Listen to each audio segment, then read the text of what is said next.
Life Under the Taliban Rule by Ulysses M. Bombs have exploded over this land called Afghanistan, and the war has been raging in our dear country for many months. The Taliban walk the streets and have been changing our lives every day. Before the Great War, our land was peaceful and calm. People still had their jobs and children were still at school. However, now, our whole country is a mess. All you hear at night are gunshots and bombs exploding. Whole houses are getting demolished. You pray each night that your house won't be next. Today, I want to write about how one family is getting through this. My family. My entire family lives in a small, tiny room, and we have very little money. One day, Parvana's father was arrested and taken to jail. That had a big impact on my family, because he is the one that makes money for us every day. Then, we decided that Parvana should dress up as her cousin, Kasim, so she wouldn't be spotted, and she could make money for my family. I interviewed her to see how it feels like to be dressed up as a boy and make money for our family. Reporter, me. Do you feel safer when you're dressed up as a boy? Parvana, not really, because the Taliban could ask me questions at any minute. Reporter, what are you most scared of? Parvana, I'm mostly scared of the Taliban finding me out, because if they did, who knows what they'll do to me. Don't let anything get on your way. You just have to keep moving forward.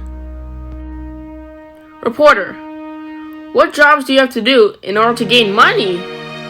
Parvana, I have to read letters, write letters, sell items that aren't needed, and sell bones to the bone broker. She also finds out that one of her classmates is also disguised as a boy and works as a T-boy. Her classmate then introduces her to an idea that the T-boys got. They were going to dig up bones. Here is an interview I had with her after she told me about that job. Reporter, at first, did you agree on doing the job? Parvana, I wasn't really sure if I wanted to do it because it sort of felt like I was doing something wrong. Reporter, was the job worth it? Parvana, it was definitely worth it. I made more money from that job than 3 days of work last week. Reporter, was there anything to be scared of since the Taliban aren't likely to visit a cemetery? Parvana, my friend made a joke when she said to watch out for landmines, but I was a little bit worried because landmines were everywhere, and like father said, there are more landmines in Kabul than flowers. Then, I asked her about Miss Weera and how she had run into Parvana and decided to live with us. Reporter, how do you feel about Miss Weera's impact on you and this family? Parvana, I think that Miss Weera was very impactful because she helped my family to get back on its feet and keep moving. She is the reason why we still have money to keep ourselves alive. If I hadn't bumped into her, we probably wouldn't have had any food or money. Lastly, I want to talk about the Taliban and how they impact our lives in a big way. Most of us think that they are the meanest and cruelest people on earth. However, Parvana thinks otherwise.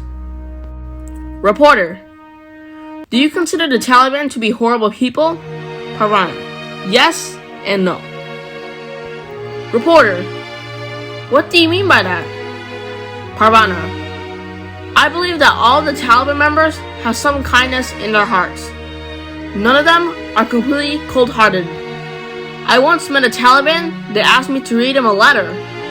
It was from his dead wife. At the end, he looked really sad. I think that they care about their families a lot, just like everybody else. Any family has the ability to do the stuff that this family did. Sometimes, desperate times call for desperate measures. The only thing you have to make sure to keep on doing is to keep on moving and don't let anything ever get in your way. Just like Parvana says, don't let anything get on your way. You just have to keep moving forward.